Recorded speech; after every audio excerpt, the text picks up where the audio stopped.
It's time to upgrade to 4060. We're going to set it up. It does require PCI power. If you guys can see, this one's only a couple prongs, all right? It's 8 prongs, 8 connections, all right? Now, I have a dusty machine here that we're going to set it up on. If you guys can see, this is an AMD computer. So we're going to do an MSI NVIDIA 4060. We're going to install it and see how well it works. I like that it has a RGB lighting on the side. It says MSI. Out of the box, just make sure you take out all the tape, all the plastics. I'm a little dusty because I was touching this machine, but that's about it. And then make sure you remove the cover. Don't force it in, all right? And prior to setting it up, make sure you test it out too. Make sure it's gonna fit in here. Nothing's gonna hit it. And this is a smaller card because if I had a larger card, I would have to bend this, all right? And this is the actual Type-C connection in my motherboard. All right, we set it up in here. It looks beautiful. We're gonna undust it. We're gonna clean it up right now. It's been in the open for quite a while, but the machine looks great. I'm just gonna clean up some of the dust I had it. I had it in an open area. It was my test model for a while.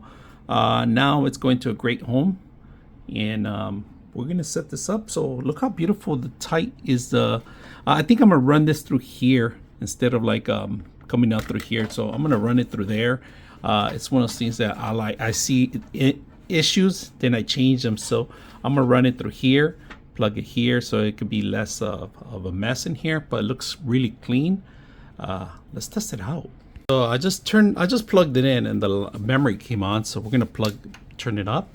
And we're gonna see if we get any post, all right? So first time turning it on, I set up a drive, a SATA drive of 1 terabyte in here.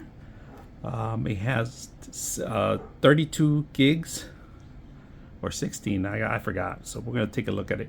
We're gonna plug it in, and I forgot to plug in the HDMI. So, but we're gonna see if it turns on, and it looks like it's working. There, it turns off once. And then it's going to turn on again, and there it is. It's back on. Fans are working. Let's test it out. All right, just turned it on right now. Let's see if we get anything here. So booting up okay. I want to see something in here, and there we go. We got it. So of course we don't have Windows, so we're going to install Windows in here. But look at this. It's working well. So we got it running. We got the driver there. The memory's running. Now we don't have a Windows. That's why it's giving us this error right now. But we're gonna go ahead and install it and run it. So that's gonna take us a couple minutes.